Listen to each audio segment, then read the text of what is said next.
Hi, I'm Pav. And I'm Neil. And welcome to the Top 10 of Anything podcast. Let's start the countdown.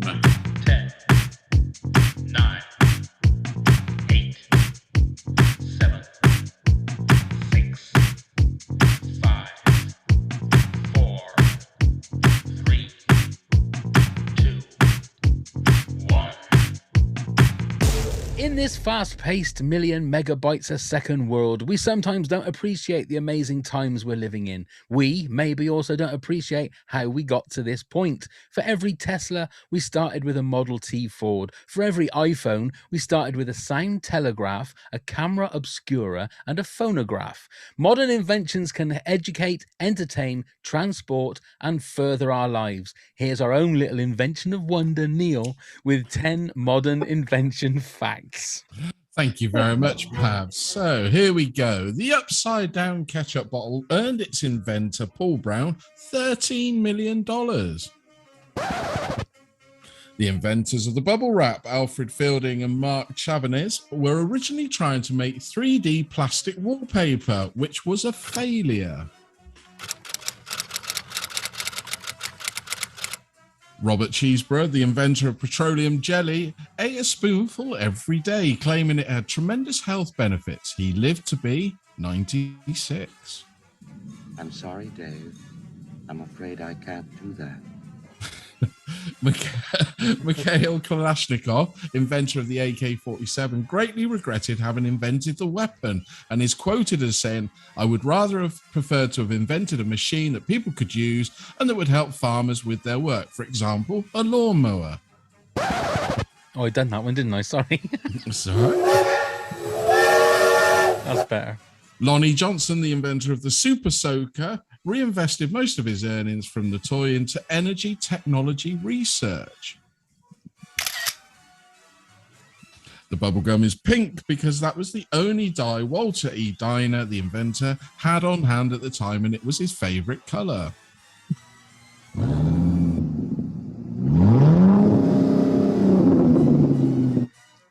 Joseph Bramah, the man who invented the first beer tap, also invented the modern toilet.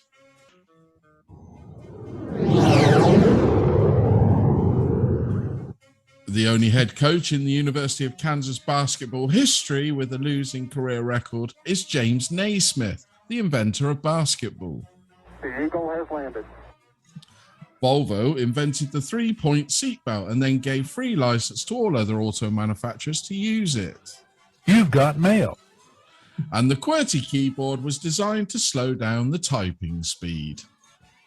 You've got mail. I've missed one somewhere. Well, anyway, ladies and gentlemen, we got through it in the end. Thank you very much, Neil. That's a pleasure.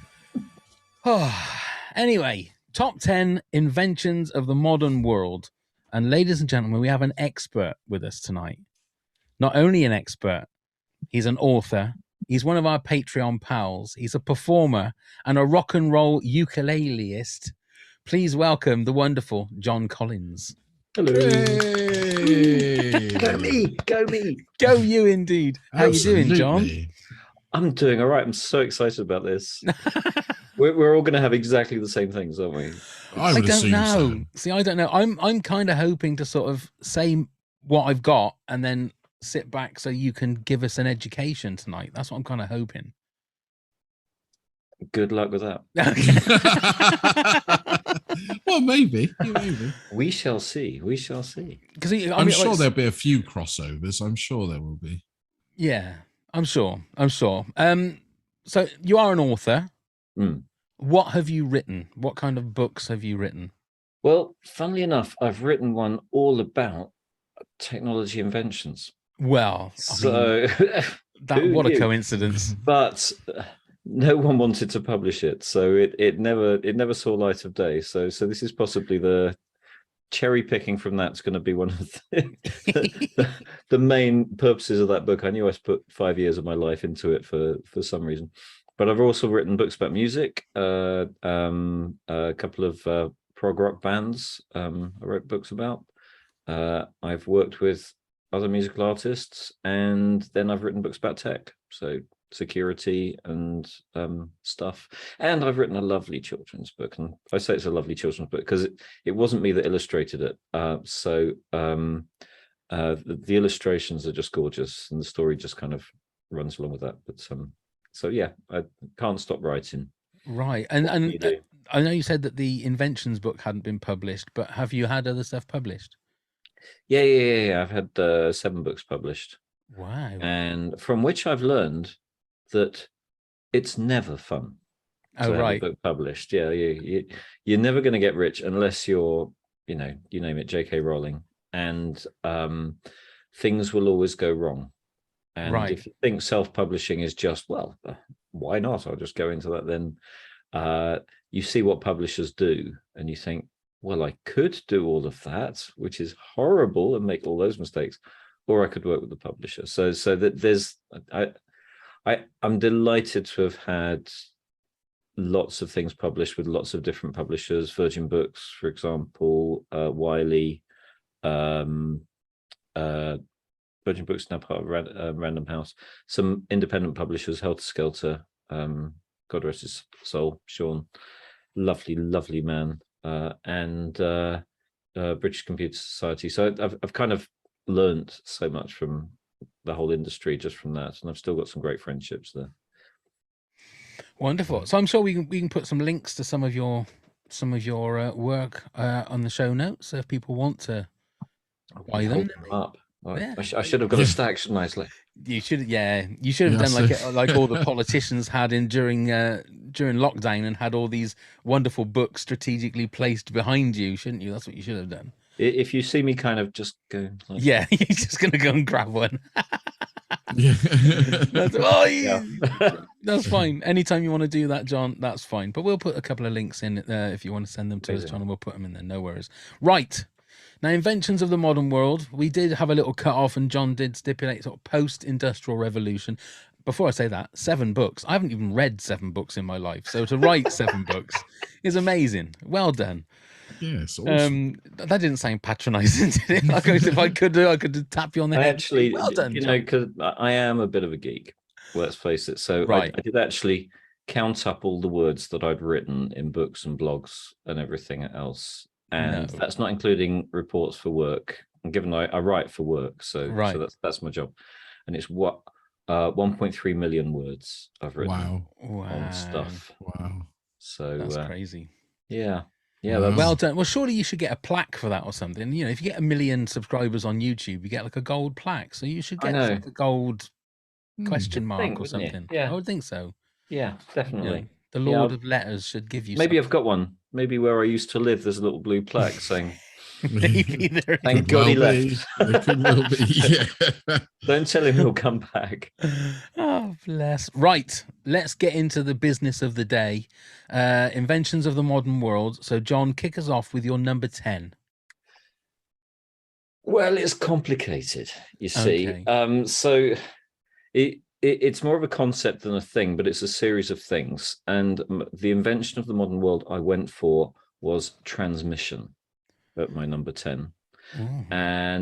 Because I wanted to get in fiber optic cables, I wanted to get in mobile and all that sort of thing. But ultimately, they all serve the same job, which is getting information from one place to another. And that's transformed everything. I mean, obvious, we would not be doing this like this if it wasn't for all those fibers that are running under the streets and so on and so forth. But then how to make that work? So I figured that was really, really important. And then all sorts of things have come out of that in terms of remote sensing, in terms of just our ability to, you can literally push a button in your front room and control something in deepest, darkest Africa. It's crazily easy, and and it was only deepest, darkest Africa because we didn't know anything about it back then. So the other thing that it's given us is the notion, the notion that the world has got so much smaller. So it's a wonderful thing, and there's been all kinds of inventors all along the way to enable that to happen. So that's my number 10. See, this is, I don't know about you, Neil, and I don't know about you, John, but the hard thing I found about compiling my top 10 is, like I said in my introduction, that like an iPhone wouldn't be there if it wasn't for a radio, a camera, and a phone. They've just been amalgamated into one thing. So it's like, what do you do in regards to, like, I haven't got automobile in my top 10, but I could easily put a Tesla in my top 10 because that's an amazing variation, or what would you not? It's not variation, is it? It's what it's evolved into. So I find that hard with certain things, because there are a couple of things in my top 10 that would go along with your transmission, but they are more specific things, if that makes sense. Neil, have you had the same? Well, exactly the same sort of thing. I mean, I found it difficult to think of modern inventions that, you know, that I wanted to talk about. So what I thought I'll do is use all the modern inventions that I utilize in my day-to-day life that are beneficial to me. But I mean, the one I'm about to mention in a minute, I think will link to what John's just said exactly. So yeah, it'll be interesting to see. Yeah, because transmission, I think that's a really a good way of putting a lot of stuff. Yeah. Because you could put fiber optics in there, couldn't you, as an actual thing? Because it's amazing. And the fact that it's all of these things are either in our airwaves or under the ground, making us or helping us communicate.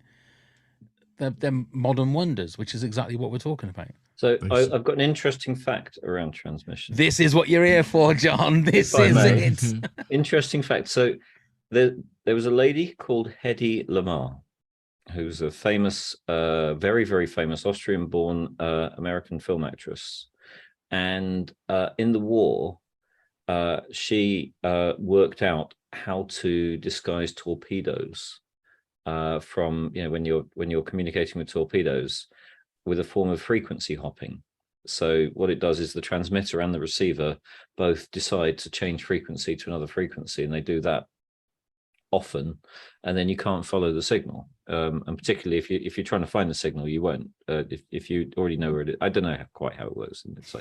But she then patented that, and without that, without this Hollywood actress having worked that out, we would not have Wi-Fi, because that is an essential element, and it just makes the same point, really. It's crazy that it's there's loads of little stories all the way along, you know, and there's loads of also, I think interestingly, a friend of mine was writing a book about this. There's loads of people that we think are the inventors, and then there's the people that actually did the inventing, right? And it depends who invents. So Hedy, for example, she managed to get a patent, but then the patent ran out, and no one's heard of her. So it's constantly like that. It's Marconi's mate, you know, who actually did all the clever stuff and so on. So it's full of fraudulent claims, and I mean the tech industry is pretty much rife with that kind of, you know, patent fraud and so on and so forth.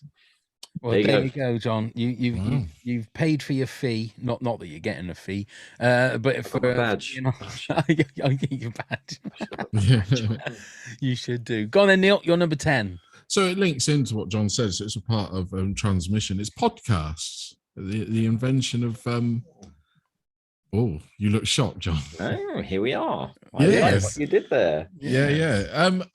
It's the new way of listening to programs, isn't it? You know, you don't have to worry about your radio or catch-up radio. You can. It's like your TV streaming. You can basically listen to what you want, when you want, and how you want.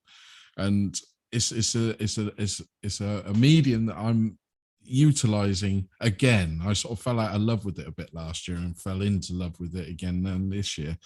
And I love it. I mean, obviously, it's a platform where we do this show and we hopefully entertain the masses with this one. But there's something for everyone there, and I like that variety. I like to be able to, if I want to learn from a podcast, I can learn. If I want to, you know, find out all sorts of things, it's there, and it's there for you, and great interviews and everything. But it's the way radio has gone, I think, or going, or will be gone for good to that. I also think, though, it's a lot like music these days as well, isn't it? Everybody's doing it. There is no particular quality control. No. in it as well. So you have good podcasts, but you have bad podcasts. Present company accepted, of course. But it's like that, you know, and especially with things like with COVID and that, everybody decided to start a podcast. So it's like the well just gets bigger and bigger and bigger. And It's possibly not a coincidence that you fell out of love with it, Neil.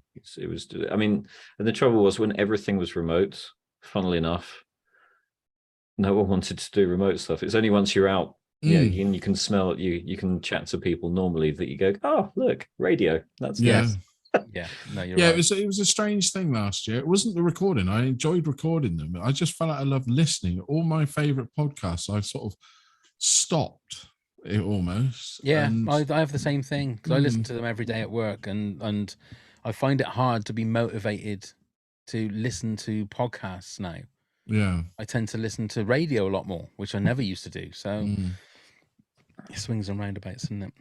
it is. I wonder if swings and roundabouts will be on there.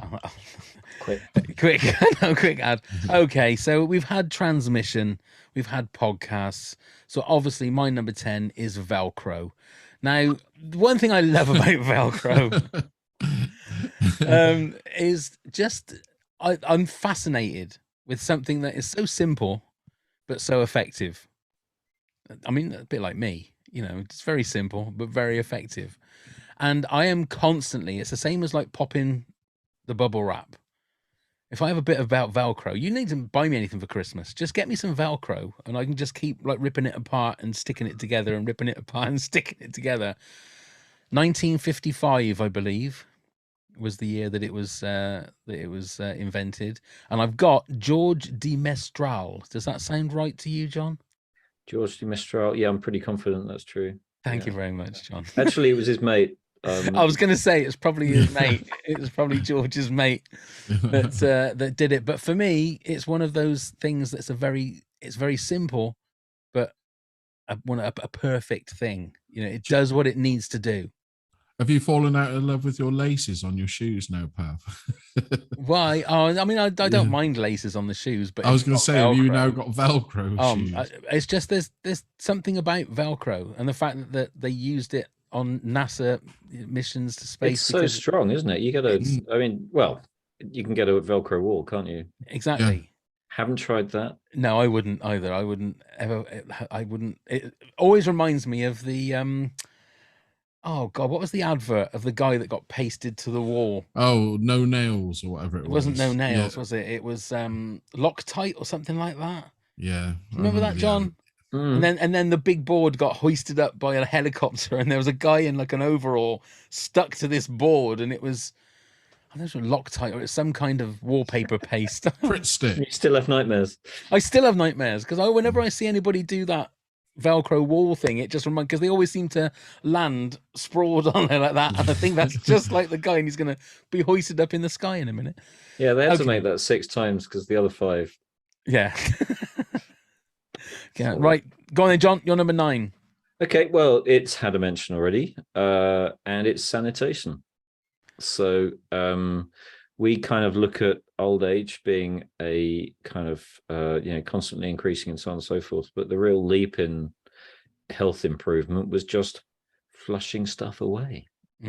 Simple as that. And so, who did you say was the inventor of the flushing toilet, Neil? Let me just grab my notes. The modern toilet was Joseph Brahmer. Oh, there you go. The man so we who don't sound going for a Brahm, do we? And modern toilet. There we are. Oh, I've had a bit of a Brahm day. Yeah.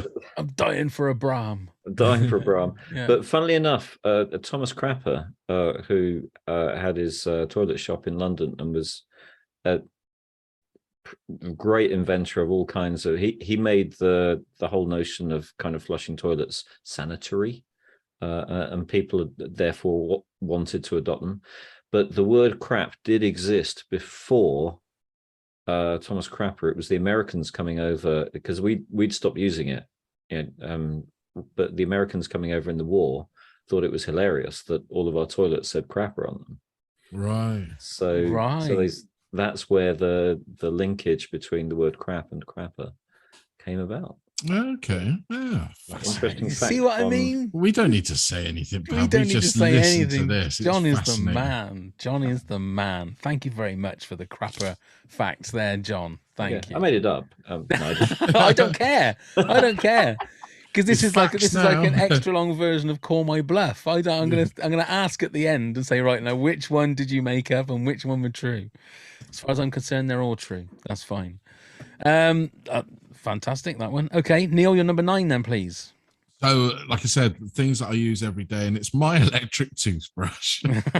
It's simple as that. I know it's a basic thing, but I love it. I feel lost without it. So if I go away and pack a normal standalone, hold yourself and do it yourself toothbrush, I don't feel I've orally hygiened myself enough. So yeah, it's a godsend to me, and especially with the different heads where you can use it to get between your teeth and everything like that. Dental hygiene has never been so easy. Yeah, see, I don't trust electric toothbrushes.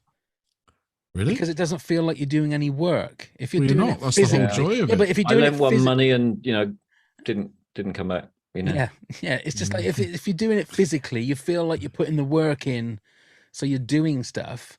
When you're just holding it there, it feels like it's not doing anything. You don't just hold it, do you? You still got to move it around your mouth. Otherwise, Yeah. only one tooth a day is getting cleaned. No, what I'm saying is like I think it's the physical movement that you feel like you're doing something. It starts the exercise routine, doesn't it? You know, that whole kind of, and then Yeah. you're ready, and then marathon can just take on the world. Yeah. Whereas if Yeah. you just do Next- that, there's nothing. I mean, It just feels like you're not getting any arm movement or any motion at all. Well, I can assure you my arm definitely moves when I clean my teeth with it. There you Okay. I mean, I'm not saying that you're just cleaning one go. tooth at a time. Yeah, it's just Okay, my number 9 is the silicon chip. okay. Now, I don't know much about Go on. silicon chips. I just it was Robert Noyce in 1959, I believe. Was it now? But so was it? That's what I wanted to ask, John, because I've got all of my research is just straight off of Google. It's nothing that I know myself. So as you were saying earlier on, all of the stuff that I've got written against my choices could be completely wrong. Mm-hmm. So the silicon going. chip, John. No, keep going. Tell us more. Tell us more about the Well, silicon the silicon chip is Yes, please. found apparently in Silicon Valley. That's where you get them from, and I think they grow on trees, and they harvest them every Juvember, I think it is. Cool. The month of Intel definitely is when they harvest them. And that's all I have to say about silicon chips.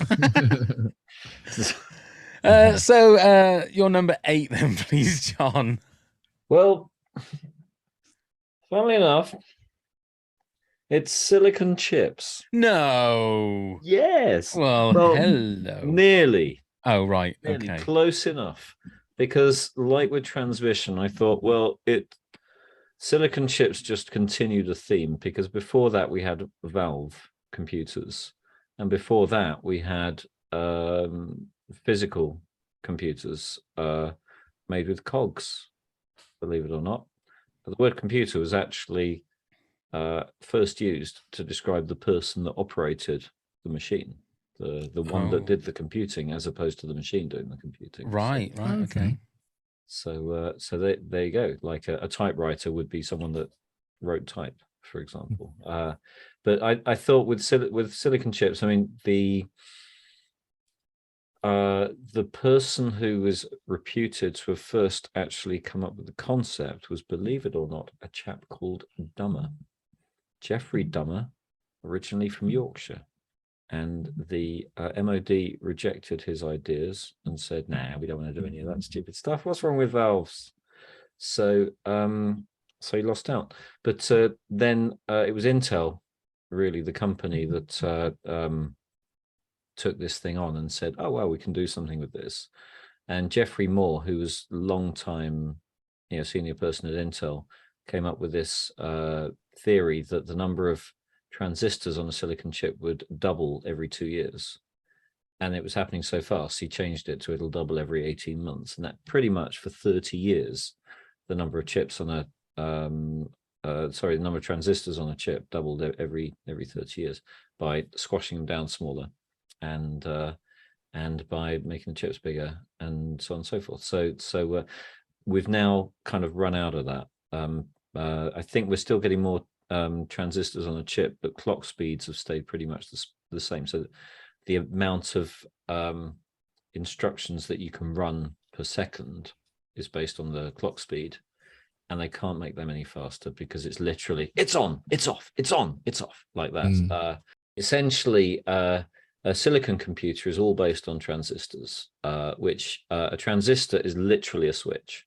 You put electricity into the side of it, and that allows electricity to go from one end to the other. And we use them also in amplifiers. So if you turn up your stereo, you're literally putting more electricity into the side of a big transistor, and it's allowing more flow. So that's how we control an amp. So you can use that concept for digital, like kind of so much power means it goes on. An optical computer does the same with light. So you can shine a light, so much light in one direction, it allows more light to go in another direction, and so on. And the advantage there is everything happens at the speed of light. So that's jolly fast, really. Whereas electricity does have a lag on it, and it can only be increased so far. So optical computers are literally little glass things, little glass switches, tiny glass switches. And then quantum computers, it all goes a bit woo-woo.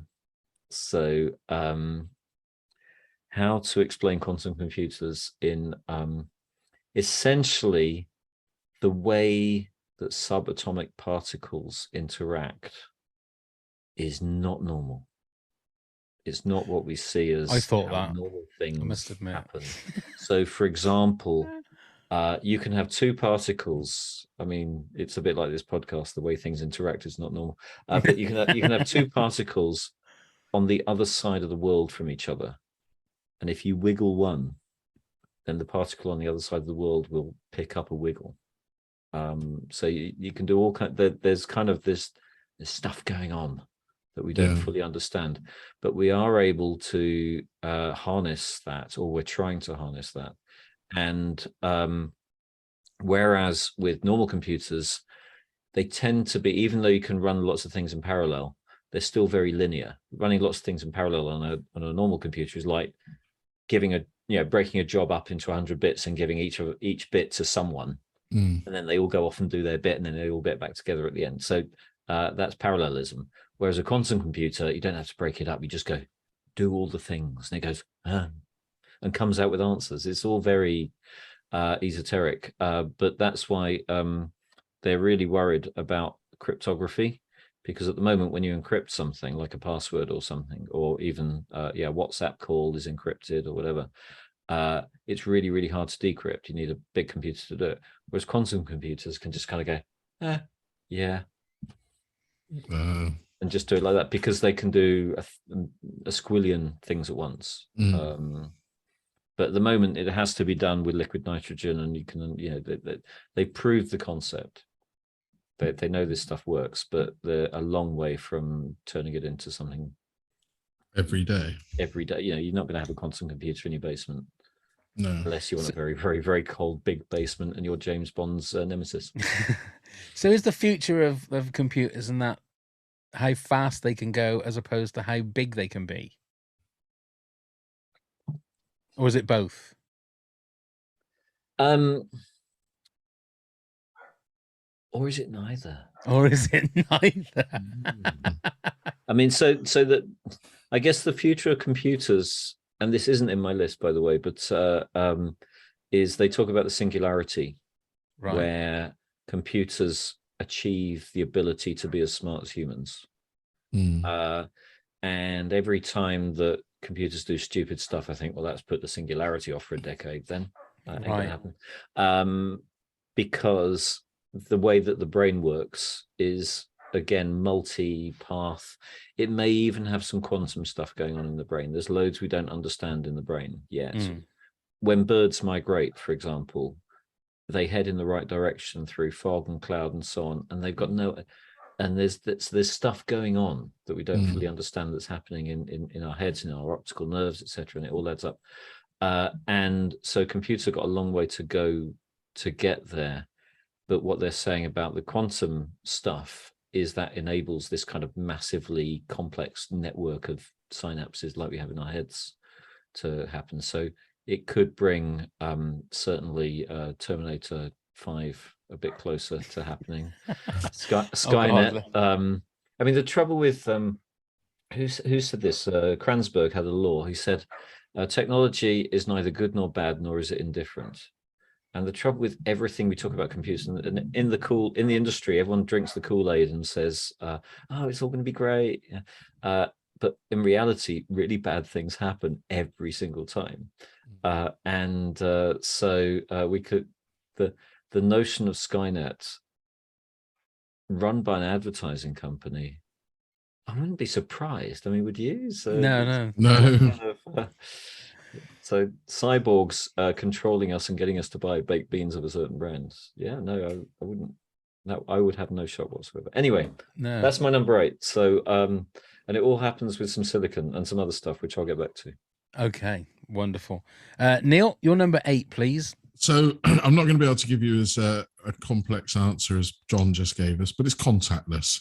And this is basically something that I use day in, day out, because it's a savior for me, because I am the world's worst at forgetting my PIN numbers.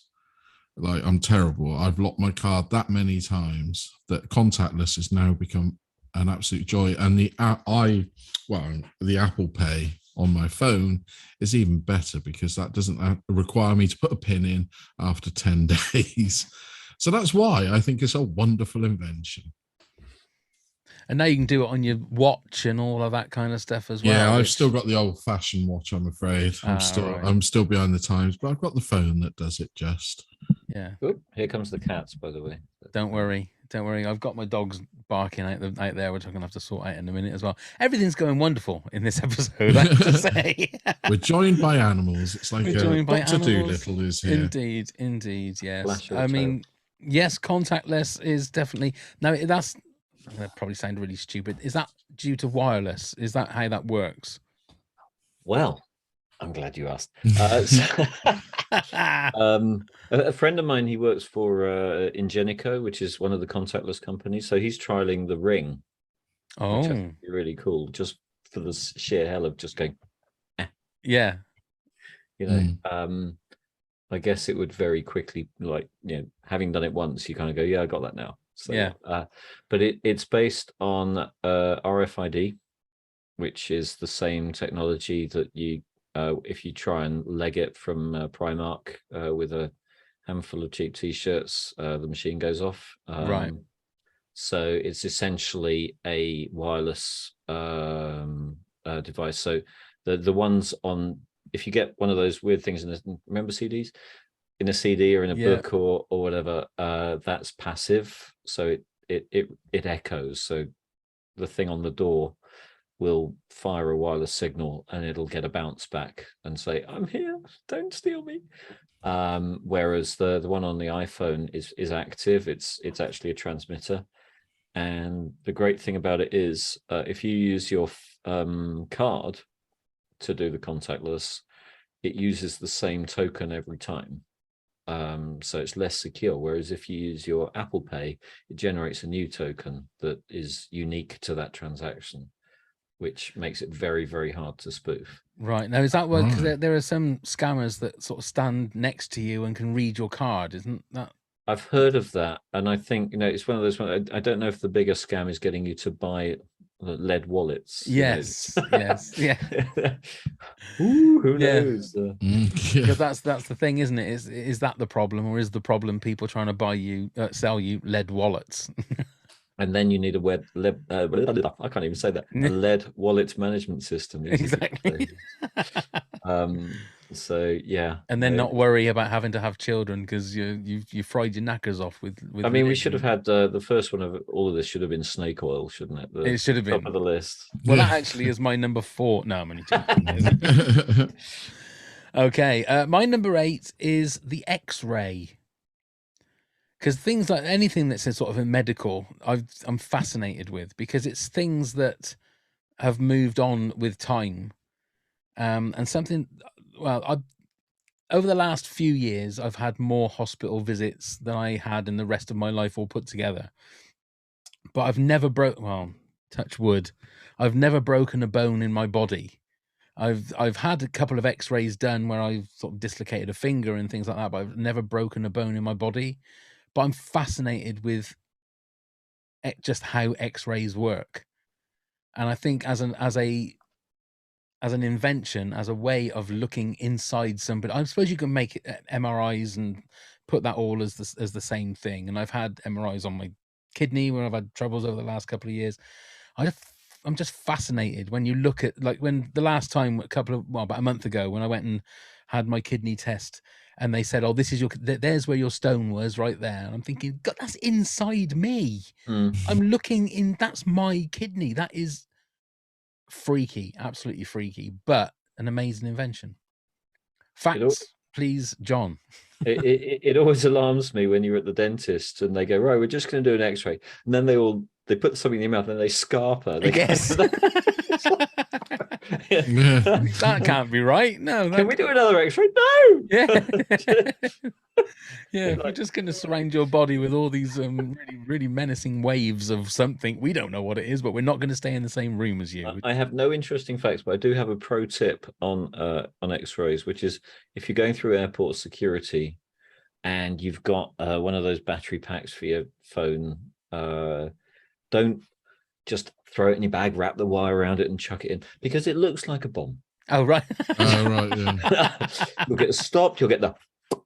You get the, that sounds to me like you're saying that out of something that happened to you. I didn't get the right, but yeah, it was just like oh, thank God it's a battery pack. It wasn't for want of trying though, John, was it? Yeah. You had 6 battery packs in your bag. Yeah, just right. So I went through again. And again. Yeah. Come on, what have I got to do? I've got my own gloves and everything. Right then, John, your number 7 then, please. Right. Well, interestingly, it was something that has been mentioned before, and then something else was mentioned before, and I thought, well, maybe I could do a switch. So, because I don't like it, but it's a true groundbreaking, world-changing invention, which is the Kalashnikov. Right. And or prior to that, just the ability to automate the firing of bullets. With the one that rotates, whatever it's called, Gatling gun. Gatling gun. The Gatling gun. The Gatling gun was the big invention that I was thinking of, that I have written about before, and I forgot to look it up. But that changed the whole nature of war, made it much more destructive, etc., etc.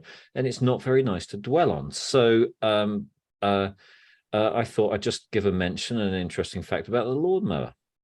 Of course. Yeah, which Kalashnikov to lawnmower. So sod the Gatling gun. Let's go for the lawnmower. So it was in fact invented in Stroud, so it's got local heritage. Wow. And so interestingly, did you know, because well, obviously you're up in the kind of the upper Cotswolds, and I'm now down in the lower Cotswolds. So the upper Cotswolds was where all the wool merchants lived, and they got all the money. And down here where all the mills are, they made all the woolen cloth and so on and so forth. And back then, and still now, they use teasels to bring up the weft from the cloth, which then you slice off, and that's how you get a lovely billiard table, or nice woolen suit or whatever. It's because the weft's been lifted up with teasels and then chopped off. And that used to be a skilled trade. You used to, have a bloke with a knife that could do that. And then in the advent of machinery, these poor chaps were really worried, because they brought in, rather than just a bloke with a knife, they brought in this system of spinning knives that could then, you just run the cloth through it, lower it onto it, and then you chop off all the bits that the teasel had raised, and so that they were kind of out of a job. And then there was a guy called Budding. So Mr. Budding was a bit of an inventor, and he looked at this and he thought, Oh, I think there's something else I could do with that. Can I borrow one of those? So he takes one of these spinning knifey things, these huge long ones, gets a small section of it, flips it, sticks a handle on it, and invents the world's first lawnmower. Wow. There you Wow. go. There you So go. he was a budding inventor, you could say. He was literally that. And the only reason I wouldn't say that is because that is a terrible joke. But again, what other podcast would you get the words teasel and weft in the same sentence? Mm. I mean, what a great couple of words that is. Teasels and weft. Me. Sounds like another one of those sort of crime dramas, where the Teasel and Weft detective agency. Partnerships. Yeah. Like a dodgy firm of solicitors, isn't it? Yeah. I'm Dave Teasel and he's Andy Weft. We're Teasel and Weft. Oh, what's it? Dalil and Pascoe. Yes, there you go. I've got a Dalil and Pascoe It's the story. upper and lower Cotswolds versions of Dalil and Pascoe. So just to clarify, your number 7. That's my new folk band name. Is it lawnmower or Kalashnikov? Which is the one you're going for? I'm going for lawnmower because I think the world needs to be a lovely place with nicely tended squares of grass. No, and I suppose if you lie down on the ground, you could still cut your grass with a Kalashnikov, couldn't you? You could, and I'm sure that if you lay down on the ground, you could do a lot of damage with a lawnmower. Yeah. If anybody's seen The Happening, was it The Happening? No, what was the M. Night Shyamalan?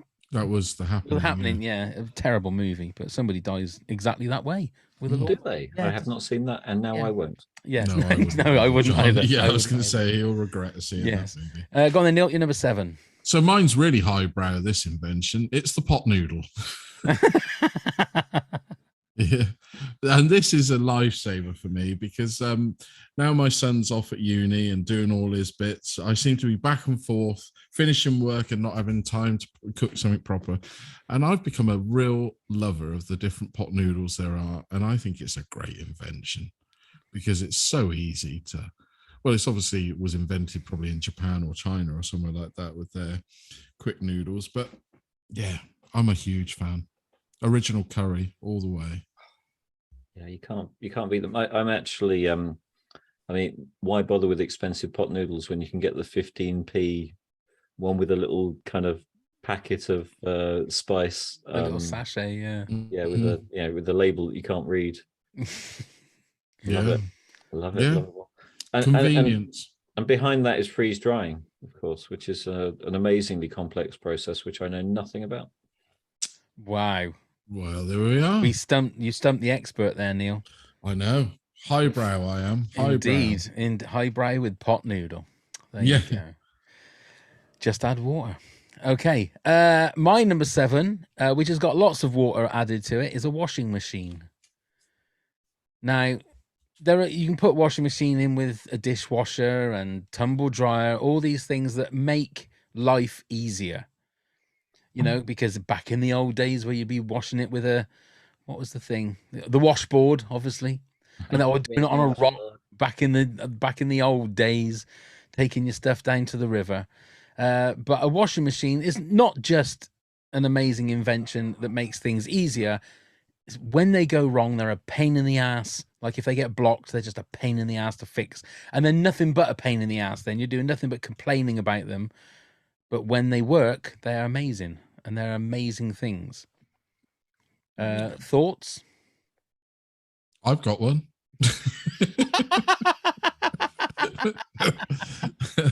I broke one.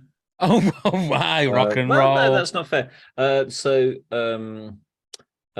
we had a washing machine cylinder fire pit. A great reuse job for a washing machine cylinder is to use it as fire pit. And our washing machine broke and it was rattling around. And so I thought I'll make a fire pit. So I had a lot of, I'd call it fun, but have you tried ripping apart a metal box with your bare hands? No. Yeah. It's flipping dangerous. I'll say that. And then I finally managed to get the cylinder thing out of it, but it's out of the metal box. But then the cylinder's in a sealed plastic box, which I then had to smash apart.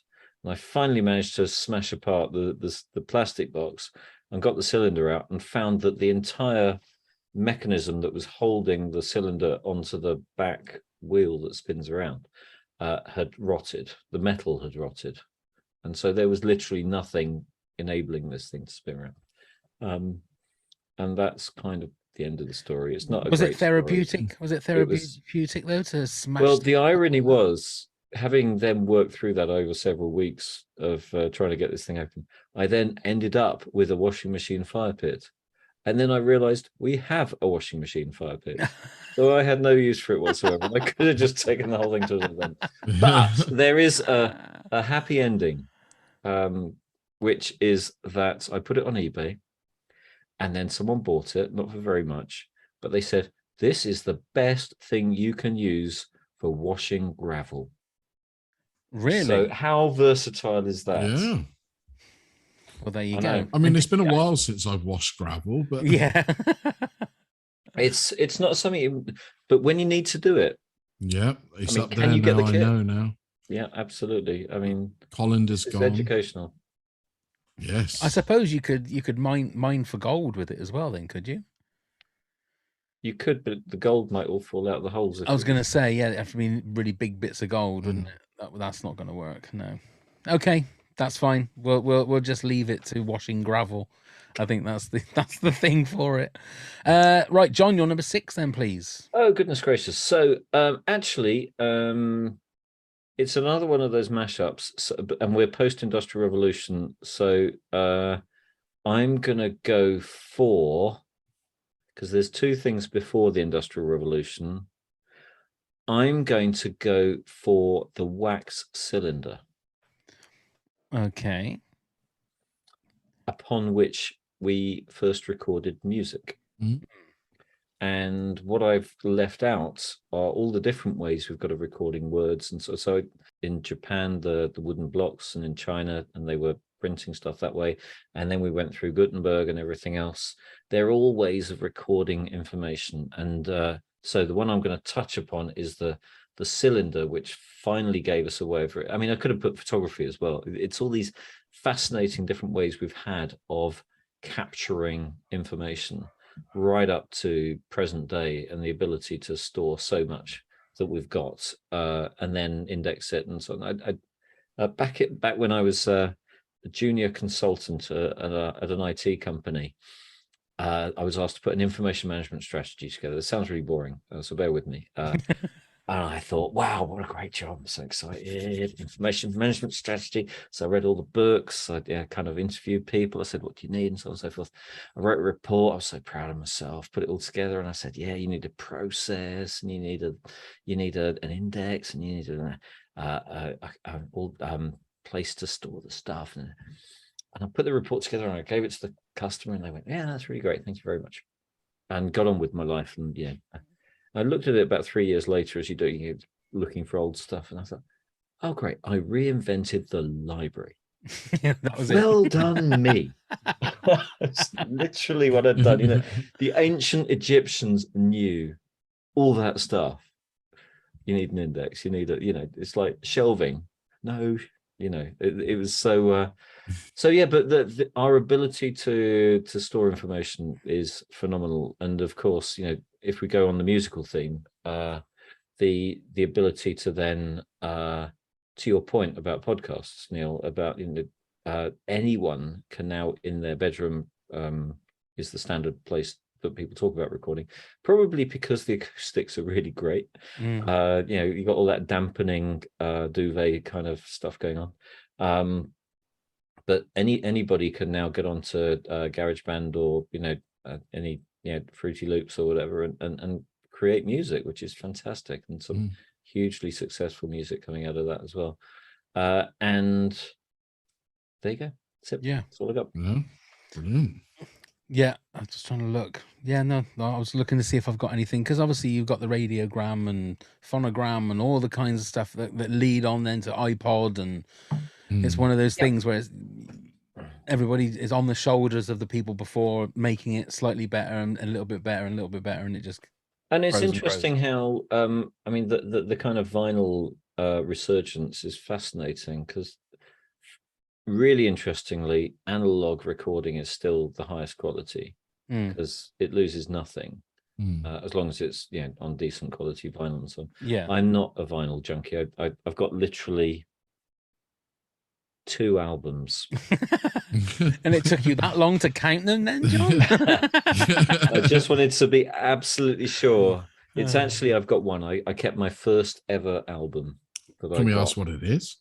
It is Electric Light Orchestra and Discovery. Oh, there you go. That was, I got it for Classic Christmas stuff. one year when it came out. And so I couldn't get rid of that one. No, absolutely not. Well, that was the thing with CDs. I can always remember when they were saying how crystal clear sound and you can eat your breakfast off of the discs and all that stuff. And then after a couple of years, people would start putting that sound on the start of their records, which is that was what you used to have with vinyl.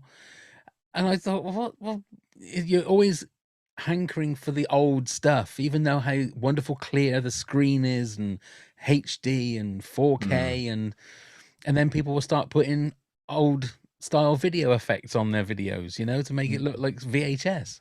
And there's something about getting a record out of the sleeve and the whole process. It's a bit like, I'm sure it's related, that if you play music, if you play music when you're eating, if you have people around for a meal or whatever, or you just kind of want a nice evening, putting music on makes it taste better. Psychologically proven. Oh, right. And I'm sure that, just sitting down the whole experience of opening the gatefold sleeve, looking at the stuff. We've said that before, haven't we, Neil? You'll just listen better. Yeah. I'm confident of it. It's an experience. And then reading the lyrics on the inner sleeve and all that stuff, which is you don't get anymore. Yeah, you don't get anymore. Go on then, Neil, you're number 6. So I've talked about inventions that I like to make my life easier. And in my alter ego, I drive for a living. And the reversing... Are you Batman? yeah, absolutely. Wow. It's the reversing camera on a car. And I will expand this to all cameras on the car. Obviously, it can help police with investigations and accidents and everything like that. But more importantly, when I'm driving a big, bulky vehicle, I can see where the bloody hell I'm going now when I'm reversing. And clearly, because obviously the first incarnations of these were, you might as well have just stuck your head out the window. It was a lot clearer to see. And it's really, really stopped within the fleet of where I work and the delivery people. The amount of accidents that have happened have reduced dramatically because people can now see what they're doing. And I think it's a godsend for my job and probably for other people in their cars and everything like that. So it's quite a modern thing, isn't it? I suppose these cameras on the cars now, but it's a godsend to me. It really is. And also the chance of getting a viral TikTok as well if you're recording. It's always a viral handy. What? Viral TikTok, granddad. Come on. Yeah, I've heard of TikTok. But why would you get a viral TikTok out of your car? You might run someone over, or you might see something that. Sorry, you can I'm just a bit slow on these things. Yeah, I get it. I get it. Neil. I mean, I've been really upset with you the last few weeks. You didn't know what a tramp stamp was, for goodness' sake. No, I had no idea what. And now you don't know what TikTok is. Well, I know what TikTok is. I just wonder what it had to do with a reversing camera. And now I get it. You might see a ghost or something like that, Fine, just above the bum, John. Yep. He's back. Yeah. All I heard was just above the bum. Yeah. We were talking about great inventions. I thought, what are they talking about when I'm not there? Just above the bum, John. Just between me and Neil. Yeah, that's obviously. Okay, right. So a lifesaver for my job, basically, but it is proven to be very, very useful for other people in their motor vehicles. I have to say, before I got the van, I didn't have reversing sensors, and I thought, why would you possibly want them? But it's been very handy on various occasions. Very much. Yeah. Yeah. He stopped. Very handy. Yeah. I'm going to have fun editing this episode with all the You stops are. and starts, but I'm keeping that little sound clip of you saying just above the bum, John. I'm keeping that bit in with no context whatsoever. No. Audience will Not never at all. know. They will And never nobody know. will never know. No. Indeed, indeed. My number 6 is quite simply the World Wide Web. For all its ills and for all its goods, we wouldn't be here if it wasn't for it. Now, John, you look surprised then. Why didn't I put that in my list? No, you did. You have. You Oh, must have it on your oh, list. You've got it on your list. It must be your I number. have not. I have not. You've not. Oh well. No. Mainly, I mean, look, it's obviously there's a lot of ills when it comes. Now, what's the difference, John? You'll be able to answer this. What's the difference between the World Wide Web and the internet? Well, I'm glad you asked. Wonderful. So the internet essentially is based on the internet protocol, which is a way of transmitting data. So you don't need to worry about what it is, but I'm going to tell you anyway. So what you can do with the internet protocol sends data between computers as packets. So it's literally like, and it's happening literally with this recording. Everything that we do is being chopped up into little sections and then sent off to a place in what it could be called the cloud, and then all joined up again. And then in order to get to your computers, it gets all chopped up again and then sent off to your computers and then put back together again. And it's what's called a unreliable protocol. So it doesn't guarantee that the packets are going to get there. It's just that if the packet doesn't get there and it doesn't get a response, it'll send it again. So ultimately, there's a lot of kind of hope, but we've found that, you know, the world of everyone using tech has found that that's sufficient. That, you know, you might even you locking up is a bigger problem than a little packet getting lost. You might get a little glitch from time to time, but so that's the internet protocol upon which the internet is based, and it was designed by a guy called Vint Cerf, which is the most fantastic name. He's still around, and it was designed for the US military, but then the academia started picking up on it and using it for. Is that where surfing the internet comes from? I'd never thought of that. No. Oh, right. But what a great thought. No, it's CERF. Right. So Vint. Wow. Oh my God.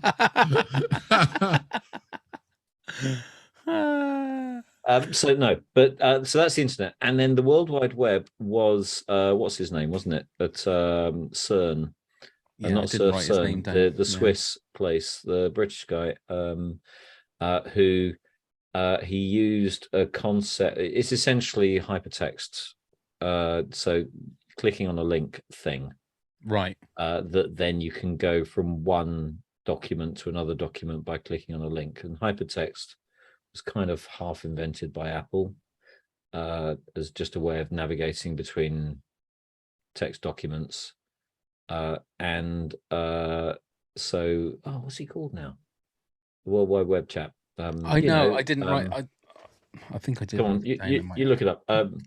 But yeah, he's been very vocal about, you know, having internet rights and that sort of thing. And his name's temporarily escaped me.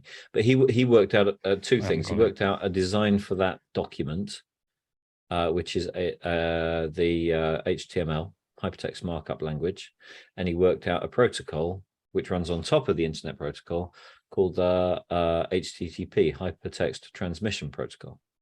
So when you do HTTP:// thing, then it's just another protocol. So when we use email, for example, that uses SMTP.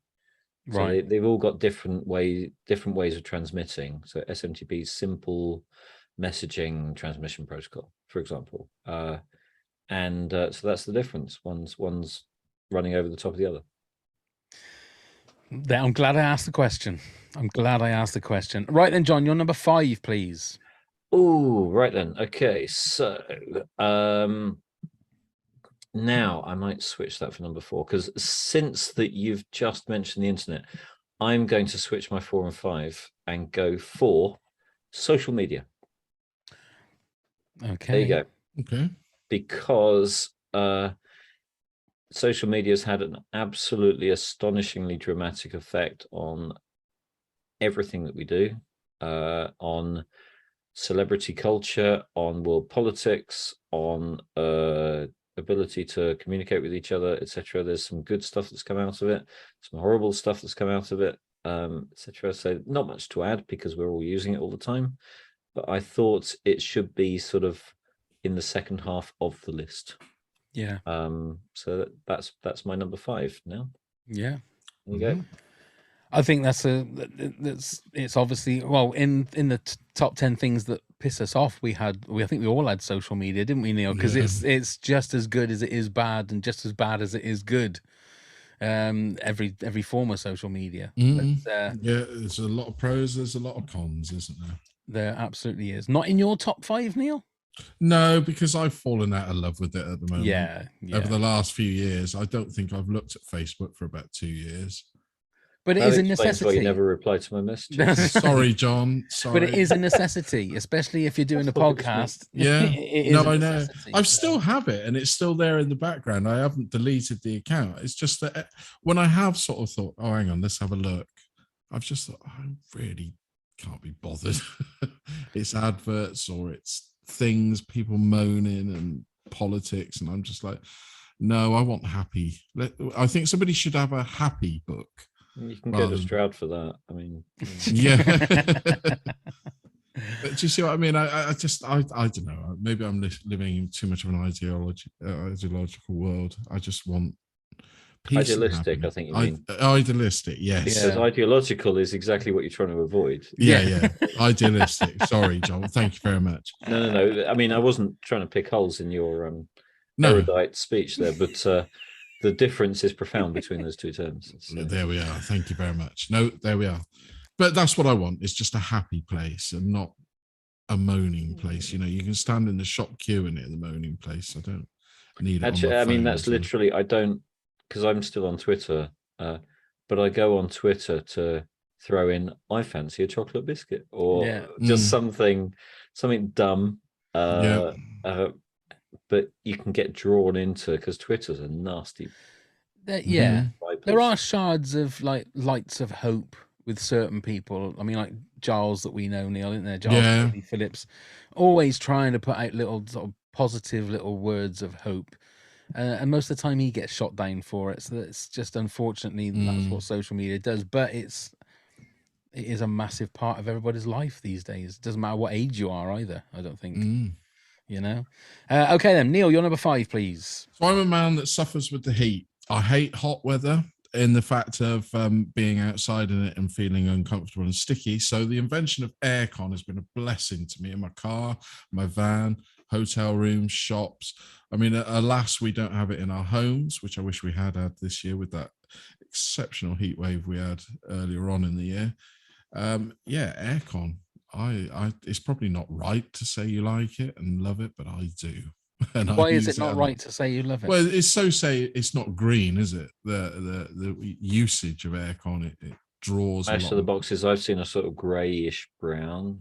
Yeah, there we are. Nice. But they have a lot of that, you know, talk about it. But yes, I couldn't be without it. You know, it's the only way you'll get me to go to the shops now for a day. Is why? Because it's aircon shops. I see what you mean. Yeah. I see what you mean. So, John, are you a person that likes being cold and then make yourself warm, or do you like being warm, make yourself cold? That's really interesting. I'm a bit of a Goldilocks when it comes to that, I think. Right. Okay. I do actually over possibly a lockdown thing, possibly an age thing, possibly I don't know what, but fresh air now. I love fresh air, being outside. Yeah. And I started, I actually made a chair out of old decking, and it's the most comfortable chair I've ever sat on. And if the sun comes out, I'll just go and sit on my chair, and it's just a happy place. Sit on your chair with your washing machine fire pit. So I think discomfort from heat. I mean, I don't know where to go with that. No. It's I don't like being. I think I'm possibly. I love going from a too hot into a lovely cool shop or something like that. Absolutely Right. can't beat it. I Okay. wouldn't want to be stuck in there because it No. I start feeling a bit weird. Yeah. I wouldn't want to I work prefer it when you're cold and you get yourself all nice and snug and make yourself warm, as opposed to it being really hot. I mean, although you get, I mean, I've had a fan. I haven't got aircon, but I get a fan on, and that's quite nice as well. I mean, temperature controlled environments to me is a bit kind of. You might as well just take my brain out and plug it into oxygen in as well. Oh yes, It's yeah. I've heard just that, saying when yeah. they pipe oxygen in, and it's kind of that's the kind of corrupted end of temperature controlled, and you just kind of think, actually, just getting it. And when I've been in Vegas, I've been to Vegas far too many times because that's where all the big tech conferences are. Getting outside into the hot sun, best thing ever because it's real. Yeah. Right. Yeah. The No, only I Vegas appreciate that probably that. is real, I think, isn't it? I appreciate that. I mean, I primarily was speaking again about my mode of transport for work. Oh, I wish I had the aircon in the van. Oh God. Yeah. Oh yeah, totally. Yeah, completely up for that. Yeah. Yeah. Okay, my number 5 is something that was apparently invented in 1951, but I think is more prevalent to what's going to happen in the future. It's AI, artificial intelligence. Why do you keep looking like that, John? Because it's not in my list. It's not on your list. Oh, I did mention the singularity, so you did. but carry on. I find that AI and it's the future. It's got to be what things. I mean, as much as I don't understand things like the metaverse and NFTs and all of that kind of stuff, I don't understand why people are spending so much money on things like that. John, you might be able to tell me that the money that they're spending is absolutely what they're supposed to be doing. But artificial intelligence and what's going to happen in the future, if you look at the way that things like automobiles, cameras, record players, the way that they have morphed into something that is amazing now, that you can hold in your hand. You literally have a movie studio in your hand. You have a music studio in your hand. What AI could be in the next 20, 30 years, it makes you wonder. And VR and all of those kind of things. I mean, I don't suppose I'll ever see, I'll live long enough to see what its true potential is going to be. Although, if you look what AI is now to what it was 10 years ago, it's probably unrecognizable. I do have views on this. Okay, let's hear it. That, I mean, I kind of mentioned it before, so I'm kind of reiterating, but we keep kicking the can down the road in terms of what's we'd love to be possible and what's actually possible. So in AI world, there's 3 grades of AI. There's essentially what I was doing at uni, which was expert systems, just rules-based software. So if these things happen, then if all of those things, then do that sort of software. You essentially take a whole bunch of data and you then start to be able to infer things from it, like, oh, all the cars seem to come through at 6 o'clock. So how about we route traffic the other way at 6 o'clock, kind of stuff. But it's clunky, and you have to know exactly what you're trying to model. And the 3rd grade of AI is what could actually, and that's where things are mostly at the moment. It's very machine learning kind of stuff. It's you build models, they're reasonably fixed, you throw a bunch of data at them, and then you can infer stuff. The next level of having a talking robot and kind of I mean, I'd love it to be true. I'd love to be able to go, oh, do you know what, I can't be asked to go to the shops, can you just pop off and get some get some ketchup and some decent cheese and off it would go. I'd love that to be true, but I think it's a long way off.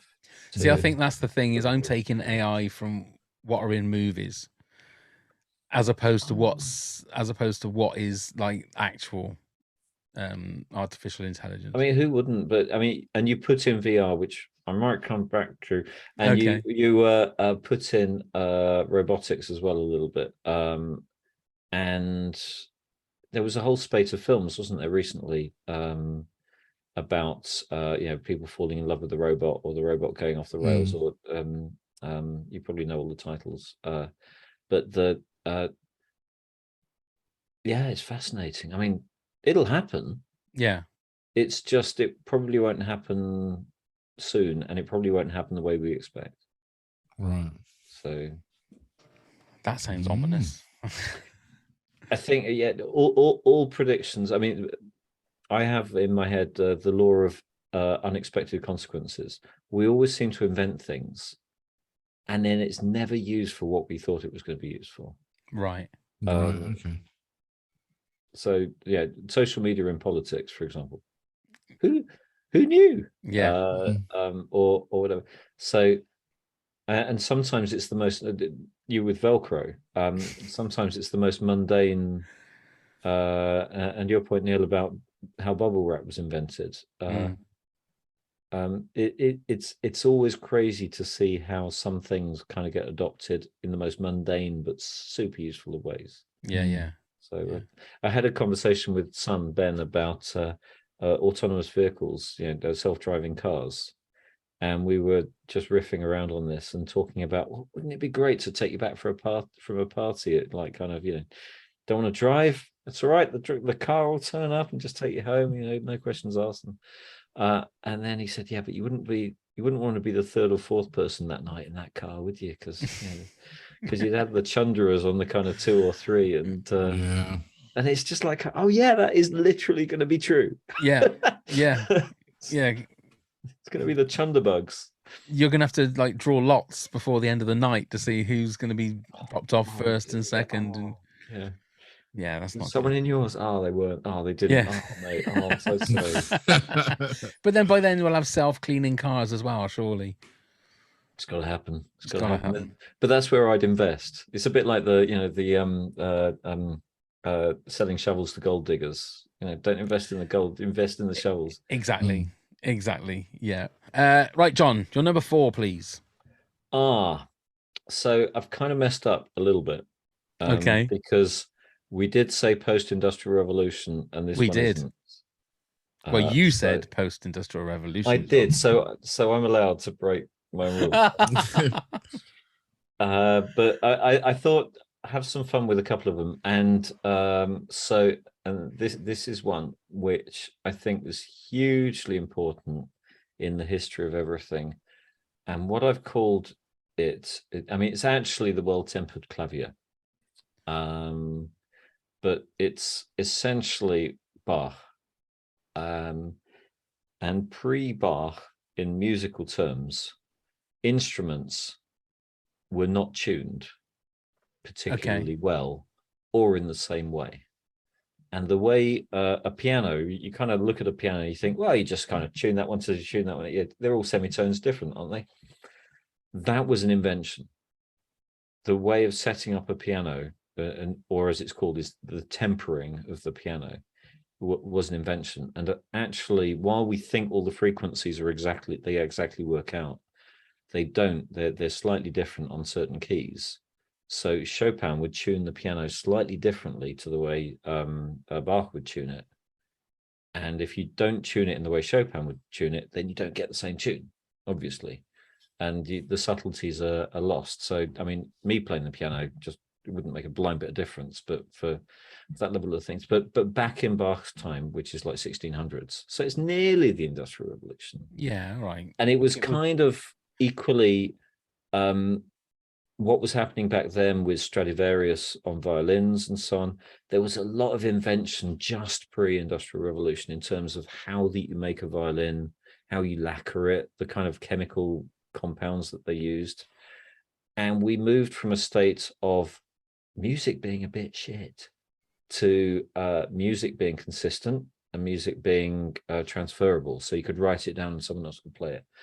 And without that, we wouldn't have the kind of wealth of music that we've got today. There you go. So I wanted to bring in the ability to tune a piano. Fantastic. Fascinating. Well, we'll give you that one. We'll give you that. Thank you. I'm so sorry. It gets That's okay. worse. Don't worry. Go on then, Neil. You're number 4. So this is a revolution to me. Last year I was given for a Christmas present an air fryer because they were the in things. And now it's become my go-to cooking implement. My oven, I don't think I've switched my oven on in weeks because this air fryer seems to do everything and make things tasty again. I don't know whether either of you have one of these contraptions. Is this a ninja thing? Yes, it is. You the ninja thing. Yes, if they want to sponsor us, I'd happily stand by mine and smile. But it's a revolution, and apparently in these cost of living times where everything's going up, I've been reading and listening to different things saying how much less energy they use than anything else, but also the taste of the food has gone back to old school for me. So like you can do roast potatoes in them, and they come out so bloody nice. It reminds me of my youth and my grandma cooking them and those sort of things. So I've been really enjoying it. So I'd be lost without my air fryer now. Okay. I even do my cereal in it. No. So do you cook anything in it? Well, most things. I mean, you can't cook anything, but yeah, you can do a roast joint right down to, I don't know, whatever else you want. I mean, they must be a big thing because a lot of the big retailers and food manufacturers are now putting air fryer instructions on their food, which you never saw before. You'll start to notice that. So it must be a thing that's here. And are they expensive to buy? I don't know. I was given it for a gift. Oh, right. Okay. I've not really looked into it. They're quite hard to come by. Oh, right. They're getting very... They're flying off the shelves. Right. They are. It's a fantastic thing. The expression hen's teeth has come up. Oh, really? Those ninja ones, yeah. You can fry them in there as well, can you? Yeah. Well, probably, yeah. Yeah. Nice, crispy, crunchy hen's teeth. But I would recommend that's an endorsement as well. Well, it kind of makes sense because ovens, like, kind of, yeah, sure, it's it's like a pizza oven back in the day. Stick a few bits of wood in and let the heat do its thing. But there's not been much innovation other than a big space that you heat. No. Yeah. Whereas if you actually kind of think, well, how are we going to best take, because they're smaller, aren't they? And then it's all about that controlled heat in a certain. It makes perfect sense that it. I mean, it cooks quicker than a conventional oven as well. It really does. I mean, chips. You just use bog standard oven chips and do them in there, and they taste like. Well, they haven't got the grease, obviously, of your fat fried chips, but they really are crispy again. Of everything. Well, but they are crispy and fluffy inside. Yeah. And if anyone's got a free drum from a washing machine, then John would like to make one into a air fryer. I could. Air fryer. It's possible. It's possible. Yeah, my number 4 is the iPhone. I absolutely love all Apple products. I'm an absolute whore when it comes to Apple products. I will just carry on being an Apple file. Is that the word? Would it be an Apple file? Anyway, I think that I can remember working in the offices at Honda when somebody walked in with the very first iPhone, and everyone was just like mesmerized. They thought, "What is that?" It was like they'd walked in with the Holy Grail. Everybody couldn't believe it because everyone had their Blackberries or their whatever kind of Motorola's, and all of a sudden there was this thing that just looked so sleek and beautiful and simple, and white display. And just from that iPhone, I don't think the first iPhone had a camera, did it? It didn't. No. To then go to what it is now, where you can literally, you don't need anything else. You can control everything in your life from your phone. And you can do what you want, and you can get whatever information you want. I'm a sucker for it, and I know that. I don't know. Apple thought of as one of these evil corporations, or is it? I don't know. I think they've done a really good job with their brand. Yeah. Of maintaining I mean, in the trade, Microsoft's still the dodgy one. Oh, right. Which is ironic because no one cares about Microsoft anymore. It's like kind of. I mean, they're still a very powerful company. Amazon's the probably. I don't know. There must be a kind of top 10 evil brands. Must be. And if there isn't, there's a podcast for you guys. I think Apple deliberately said I mean, Facebook's up there, isn't it? But Mm. Apple deliberately said that they're pro privacy and things like that. And it could all be smoke and mirrors, but Yeah. they've done a reasonable job of, and they've always got that horde of people that think they're the dog's nuts. So I'm one of them, unfortunately. who will defend them to the hilt. Yeah. And yeah, they make it. I'm pretty wall to wall Apple, largely because of contacts. I used to run various things on a laptop and then various phones and trying to keep it all in sync. And in the end, it was just like kind of, Yeah. all I have to do, if I put an address in on that thing over there, it'll come up on this thing over here and it'll be back on that, it'll be on Yeah. that thing over, Mm. and it all just works. Yeah. So And it's simple. synchronization was hugely important to me. It's simple as well, I find. But yeah, that's mine. Okay, John, you're number 3 then, please. Number 3 is programming. Oh.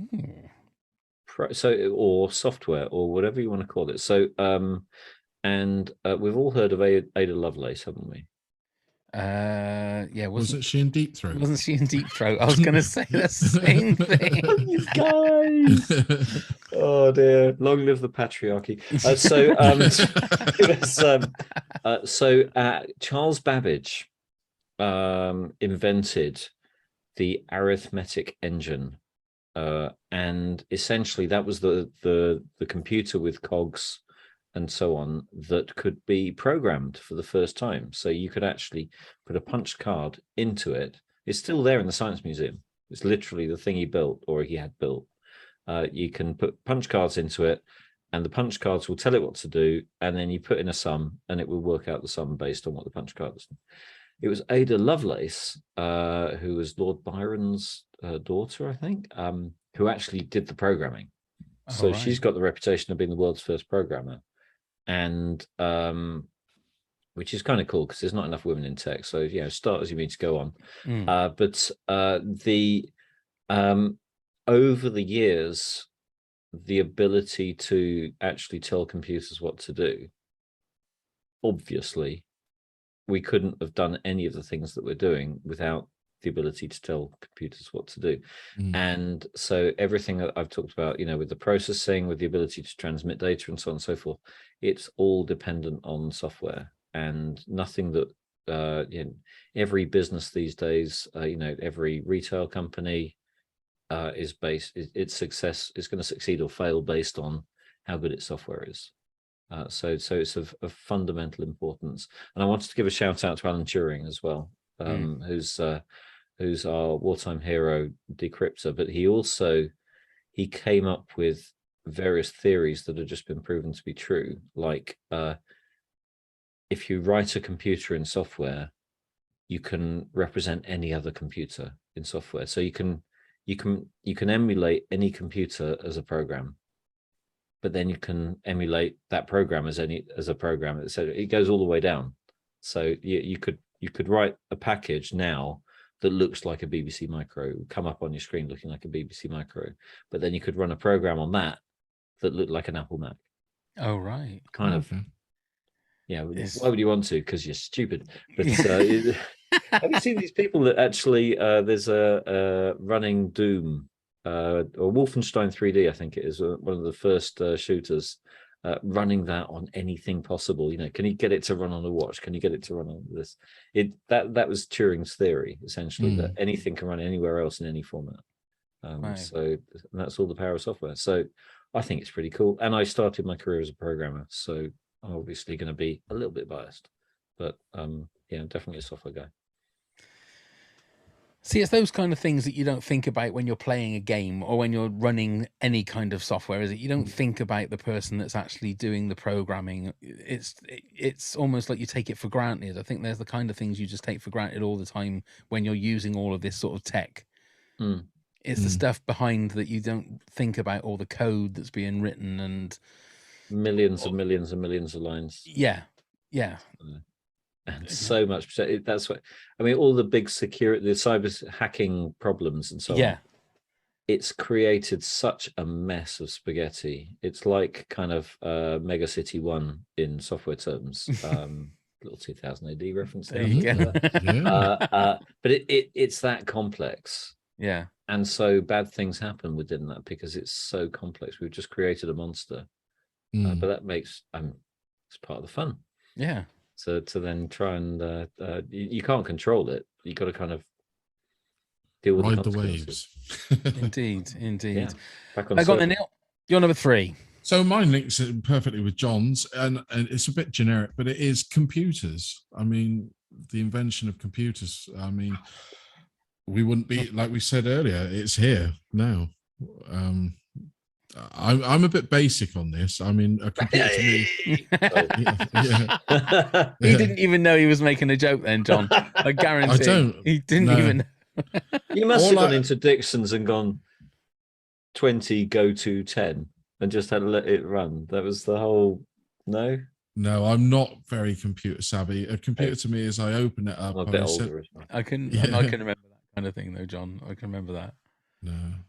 Or you No, I get don't- a book of programs. That was a thing I had a book of programs. So one Saturday afternoon, I spent all afternoon to play Hangman, line 10, line 20, and then I pressed run and I got some line wrong, and I spent 4 hours just like typing in everything. It was a nightmare.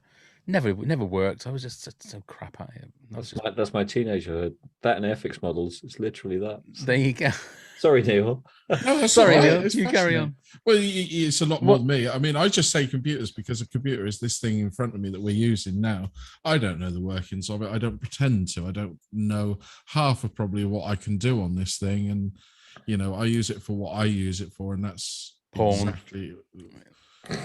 Not no. The next one now is for the porn.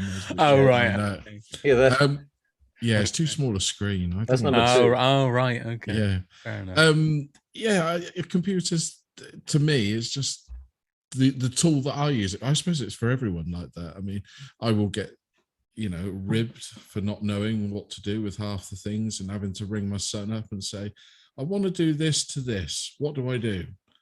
I mean, And then he tells you to switch it on, and then you're normally well, all I right. know how to do that because I've turn learned it that off now much. again. And I know That's how it. to get onto Zoom, and I know how to send an email, and I know how to Google something, and that'll do me. That's Okay. my simple life for me, really. Indeed, it is. You're there with your air fryer, and just Well, on your.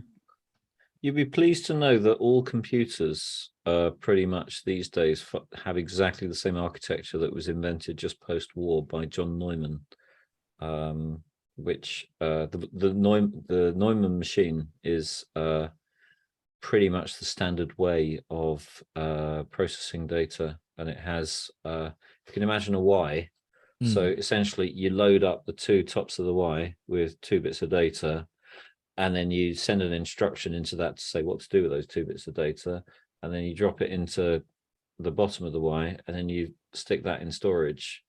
That's literally, and then all the program instructions just kind of file up, and that's literally all that's happening in the kind of very, very machine code level of programming. So nothing's really changed since 1950, when that was first invented. And interestingly, you mentioned the iPhone. It's running an operating system, which is essentially what's behind the scenes, making everything happen, that was created in 1969. So we think it's all clever, and it is, and absolutely. And the reason we've got such great screen resolution and so on is that Moore's law thing of number of transistors you can fit, and just everything's getting smaller and smaller.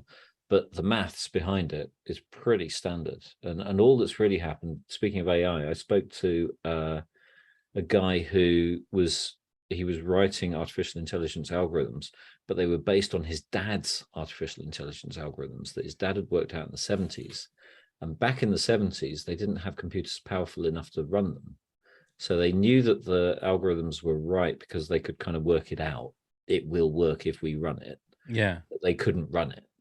And it took until, going through Cray, which made these things possible, but it was like 100 grand just to run it once. And now those algorithms you can run on your iPhone.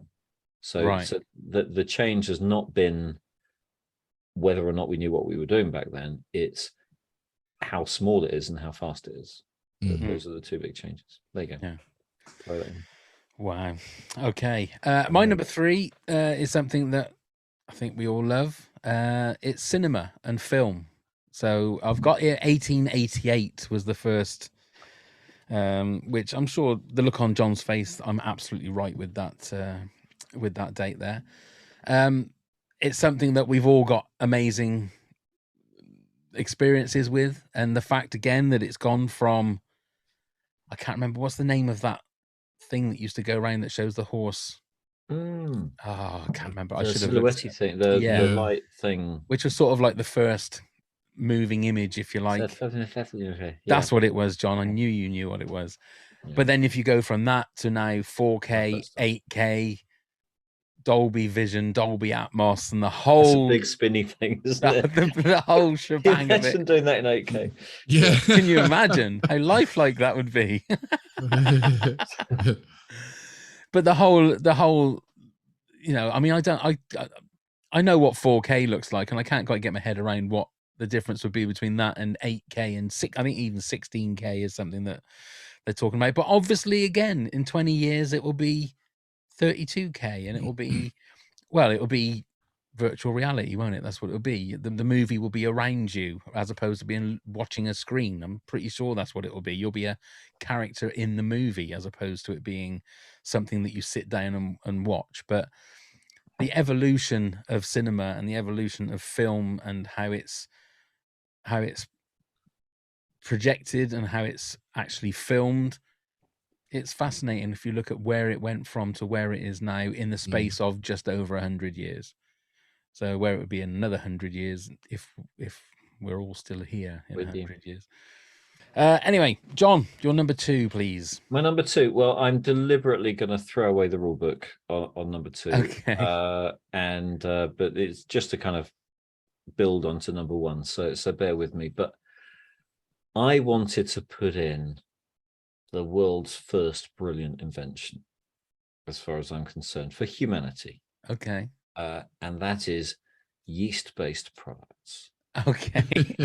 So I've got this theory. So I'm a big bread maker. I love making bread.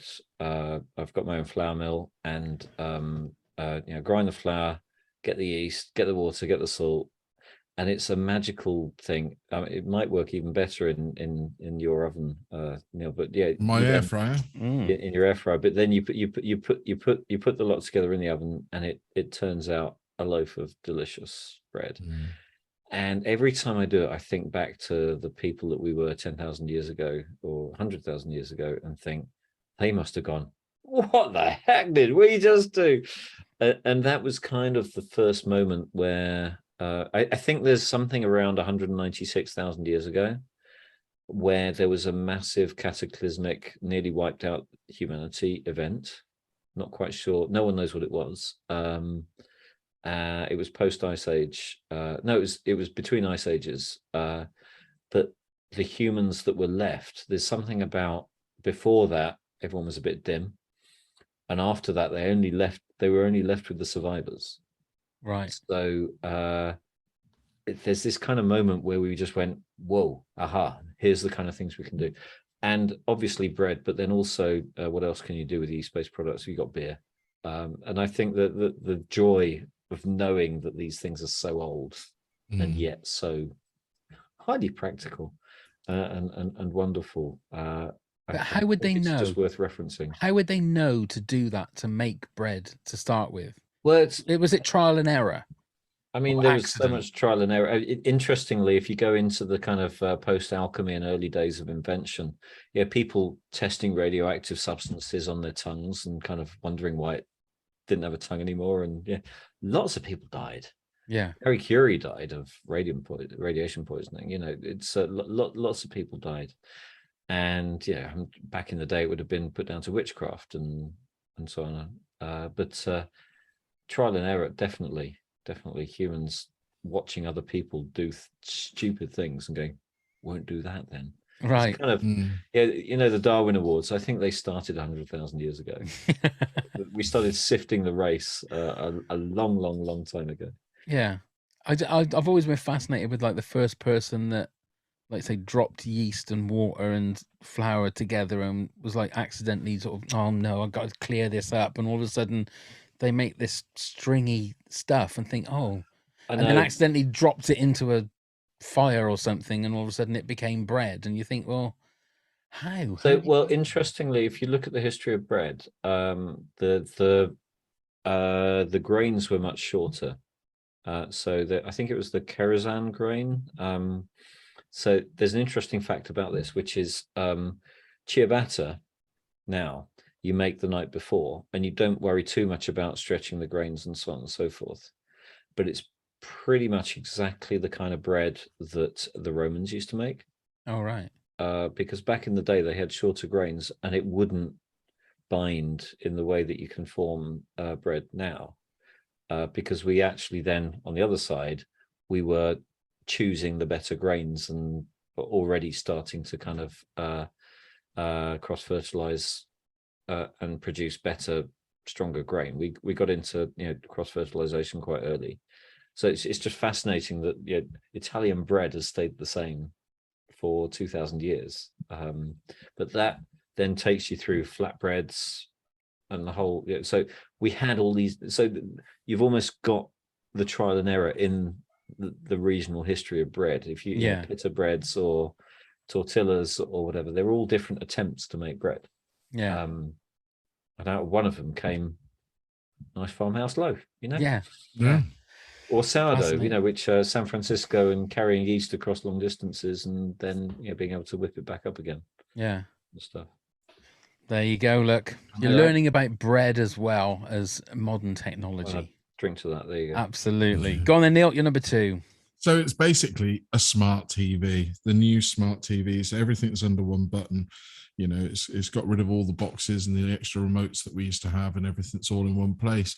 Perfect for my kind of evening of watching, not porn, pal, although you can on those big tellies, but movies. I love movies. It's my passion, which should have been in my top 10, and I didn't think about it until Pav mentioned it. But yeah, I would be lost without my smart TV. It's the one thing I do love, the fact that they got thinner and thinner and bigger and bigger and clearer and clearer. I'm enjoying it immensely. And how big is yours, Neil? It's a 55 at the moment. I'm porn again.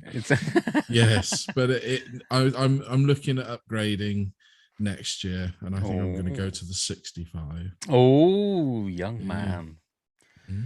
There you I go. think we're still down in the 40s in our house, but the trouble is we've only got a 48-inch space. Oh, right. It just fits nicely in an alcove, and what would we do? We'd have to kind of, I know. That's when you need quantum physics. Surely we'd fit something into it. That is definitely John's excited. No, it's a cat. No, it is a cat. Right, that's fine. It's a cat, ladies and gentlemen. It's a cat. That was magic, I thought. He's excited about something. Okay. My number 2 is as a species, we've always been wanting to explore. So I had to put in space exploration. And so everything that goes with that. So I've got the V2 rocket was the first space rocket at 1957. I loved the space shuttle. I think I was at the age where the space shuttle was something. It was like you're thinking of Star Wars, and you think of it, you see an actual sort of space ship, something that is able to fly off and fly back. And I've always been amazed that it's never carried on. I know that they do still. They go to Mars and places like that, but manned space flight, I don't know, is it because of the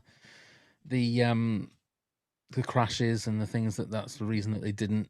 Dead people, maybe that was something that sort of put people off. But I think, aren't they supposed to be putting a manned mission back together again? Yeah, so I understand. Yeah, to the moon, I think, again, isn't it, or something? Yep.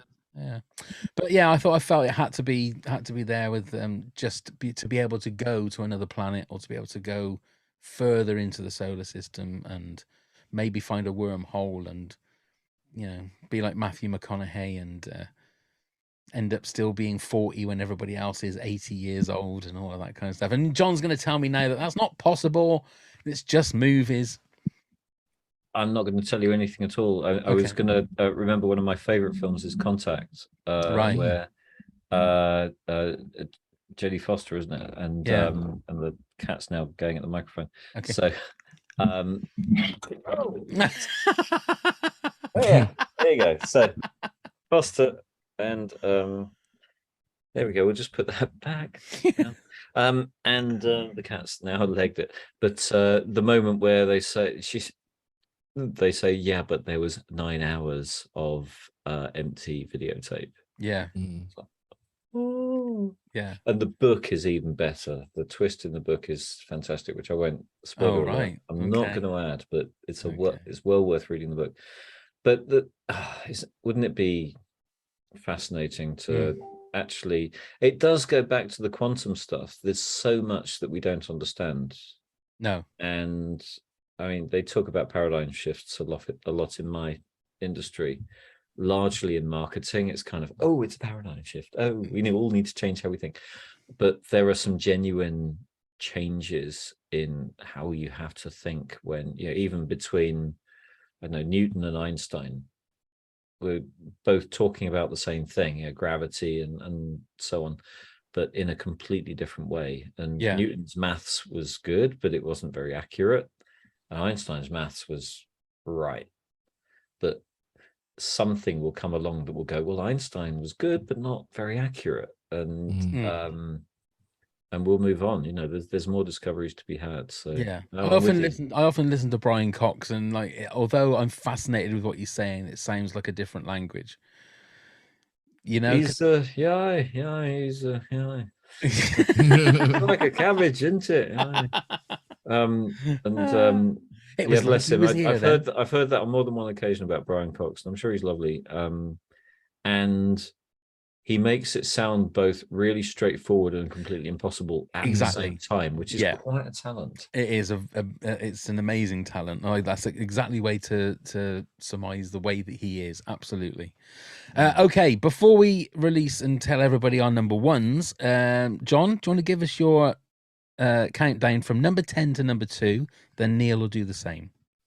Okie dokie. So I started with transmission, which was about how we get information around. And then I went on to sanitation and introduced Mr. Crapper. And then talked about silicon chips, which was also your number 8, which was interesting.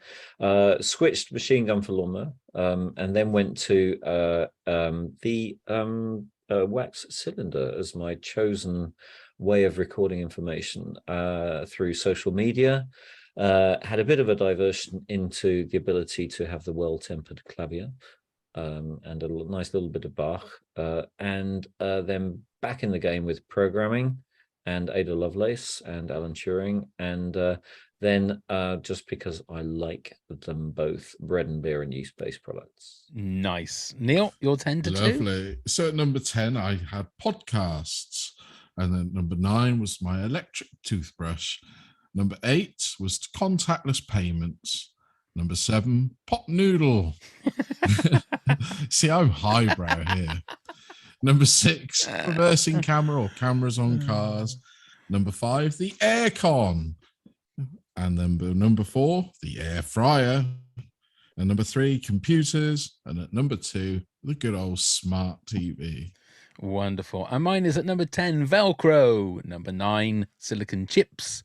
8, the X-ray. 7, washing machines. John loves those tumblers or whatever. What do you call them, John? What are they inside? Drums. The drums. Drums. It's the drums. It's the drums. Number what comes 6. after the drum stop? The bass solo. Number 6, the World Wide Web. Number 5, artificial intelligence. Number 4, the iPhone. Number 3, cinema and film. And number 2, space exploration. So, John, what is your number 1 invention of the modern world? Well, and before I get on to that, I'd just like to say that only Neil, you'd be able to draw a picture of it, and have the air-conditioned sitting with a pot noodle, etc. It just conjured such an image. So Yeah, take that, and don't we all have multiple pot noodle moments? But my invention is kind of gone by various names, And so I'm going for the metaverse, Oh, which did get a mention it did. briefly. You threw it in with AI. I'd like to separate it back out again. We've talked about augmented reality, virtual reality, etc., etc. And the reason I wanted to bring it in was because I think that a lot of what we see with technology is essentially that it's linear. It's building on what's happened before. And a lot of technology has its time. So social media, for example, in theory could have happened in the 70s with bulletin boards, and we were already doing community-based information sharing. And similarly with the metaverse, there's already been various attempts to do things, but no one's really cracked it. And another law of mine is the law of diminishing thresholds, which is the time will be right when everything drops to a point where it becomes possible. So network bandwidth, computer technologies that you can fit on your head without looking like a kind of scene from a 70s sci-fi film, etc. And the idea of having an immersive environment within which we share information and so on and so forth. Maybe it's just because I want to see it happen, but I think that's going to be a bigger part of our life as we move forward. We saw Second Life as well. Second Life, that was the one. It was a thing. It got people very interested, but it didn't really have staying power. But to see that it did get that level of interest, I think add the staying power, and you got something. Yeah. There you go. That's me. I do think, but I think that's the future. I do. I think it's going to be more like Wall-E. I think everyone's just going to have their headsets on and living their perfect life in the metaverse. Dream in a big comfy seat. Yeah, and just like doing nothing with their real lives and doing everything. Glad I'm gone then. It's not that far away though, Neil. That's the thing. Well, you can sit there with your aircon, your pot noodle. Yeah. But one thing I do enjoy, John, is a good walk. I've always enjoyed a good walk, and I can't bear the thought of floating. But how would you like? You could walk like anywhere you wanted to, Neil. Yeah, but you wouldn't be walking, would you? You'd be floating if you were like Wall-E. Well, no, because they'll probably end up doing some kind of treadmill that you can, just like. What's up with a pair of shoes and a good bloody walk? Well, you can get these Teflon bowls and Teflon shoes, and you pretend to walk. There's all kinds of Infinideck, I think, is one where you walk on beads, or no, that particular one you walk on conveyor belts, multi-directional conveyor belts. There you go, and you could go wherever you wanted, Neil. I actually don't think that it will replace. I think it will just give us something. So the idea of going for a walk in the woods on a beautiful day with the sun streaming through the trees and the bird song and so, irreplaceable. Yeah, exactly. I couldn't think of a universe without just something as simple as that. Oh no, that would scare me. But the fact that you like your film, there will be other things to like. Yeah, absolutely. So, yeah. I was only picking up on the one thing. Completely agree. Go on then, Neil. You're number one. Well, I mean, I've learned a big lesson tonight. I've had all sorts of information given to me that I will keep some of it. I probably will lose some of it. But I didn't realize there was two things. I thought, I thought the internet was just a thing, not knowing that the World Wide Web and the internet were two separate things. I thought they're exactly the same thing. So I've learned something, but I did put the internet because so much we live by and use by and everything I thought was just the internet, but I still don't know whether it's the World Wide Web or the internet. But you'll just have to listen back to the podcast when I've. I'm still trying to get my head around it. I'm still trying to work when I've somehow strung this all together. Yeah, you'll be able to listen back. But basically, it feeds everything that we do nowadays, and it's made up. It's a wonderful thing. Like I said, you can Google something, find out the answer, and have a great time. But also, it's brought a lot of unpleasantness or nastiness or whatever. But that's human nature, isn't it? That's not Tim Berners-Lee. Tim Berners-Lee. Yes, that's right. That's right. Well done, so young man. It's not the internet that's say really evil, is it? It's humans. So. Are knives evil? I mean, That's exactly. right. Exactly. But yes, I would be lost without the internet now, because I can now go and Google and actually look again and what the difference is between the two. I literally just Googled for Tim Berners-Lee, so you know. There you go. Yeah, exactly. Goes full circle. And of Yeah. course, Neil, porn. My absolutely. number one is very simply the light bulb. And What a great idea. if not the light bulb, yeah, ding, it just went off like that. Yeah. And obviously with light bulb, you can extrapolate to electricity, because without electricity, again, we wouldn't have any of this stuff here. I thought that was quite a simple one for me, just to have that. It's not, there's no deep meaning to it. I just think it's something, again, that we take for granted. You just tap a little switch on the side of your house and there is electricity. I mean, in the state that the country is in, how long that's going to be for, and whether it'll always be there when you tap that little switch and the light comes on, who knows? But yeah, quite a simple. Interestingly, it brings things full circle, because on my list, in fact, it says 10 transmission - electricity, connectivity, and thence remote sensors. There you go. Eddie Lamar, frequency hopping. There So it was my first on my list. So everything goes around. Everything goes around, and we managed to get through most of it with all the little stops in between. But we start and we stop with electricity, so that's pretty good. You could say everything starts and stops with electricity. Look at those lights. Look at those lights. See? Yeah. Look at that. Yeah, look at that. They're shining now on me. No, that is freaky. That is freaky. We got a couple of honourable mentions, which I must mention. At Chatty Geek HD said, bit of a blanket answer, but I would have to just go with the internet for me. Don't know where I'd be without it. Then, of course, there is the invention of the podcast. At TLOE Pod says, living in Florida, I got to go with air conditioning. The discomfort of going without, most recently from Hurricane Ian, makes general living exponentially worse. Trying to fall asleep in a hot, humid, and stagnant house is awful. Don't know how they did it back in the day.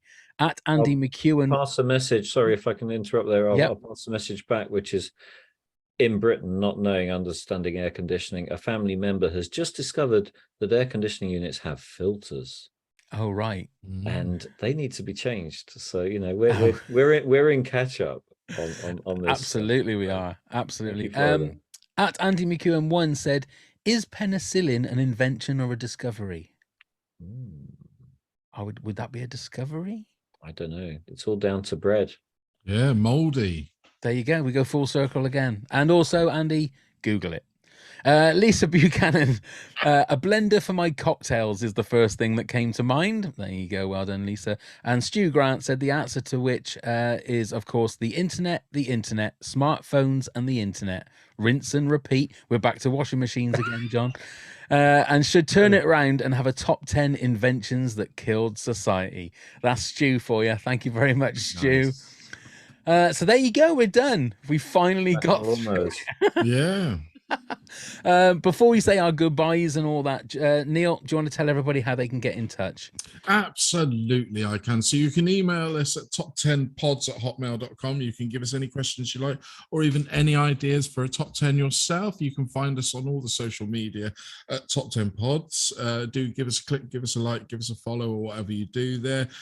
Come and help support the podcast at patreon.com/top10pods. All sorts of rewards, including being a guest yourself. Who wouldn't want to do that? Check out all the links via the Linktree.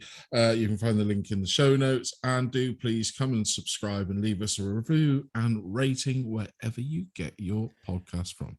Thank you, Neil. John, thank you so much. You delivered way more than we were expecting. It's been a lesson. I knew it would be a lesson. I just didn't think how much of a lesson. Yeah. They're only supposed to be half an hour, these things. They are. Yeah. Yeah, it's great, John. It was fantastic, mate. But thank you. I've learned honestly, a lot. Genuinely learned stuff tonight. And I always like such wonderful guys. I really appreciate you having me on. No, John, thank you. And thank you very much for your support as well, for being a Patreon pal. Yes, thank you very much. We like your badge, of course. And I'm sure you'll come on again. We'll find something a bit more, even more highbrow for you. I'm sure we can find something. Prog rock. There you go. Top 10. Now we're talking. I will be as dumb about that as Neil is with computers. I wouldn't have a clue. I'm sure we can come up with something. We'll come up with something, but we'll have you back in the new year without a shadow of a doubt, John. Thank you so much for joining us. Thank you very much, Neil. Thank you very much, John. Thank you very much, Pav. Indeed. Thank you very much, John. Thank you very much, everybody, for watching and listening. And let's go start the countdown. 10, 9,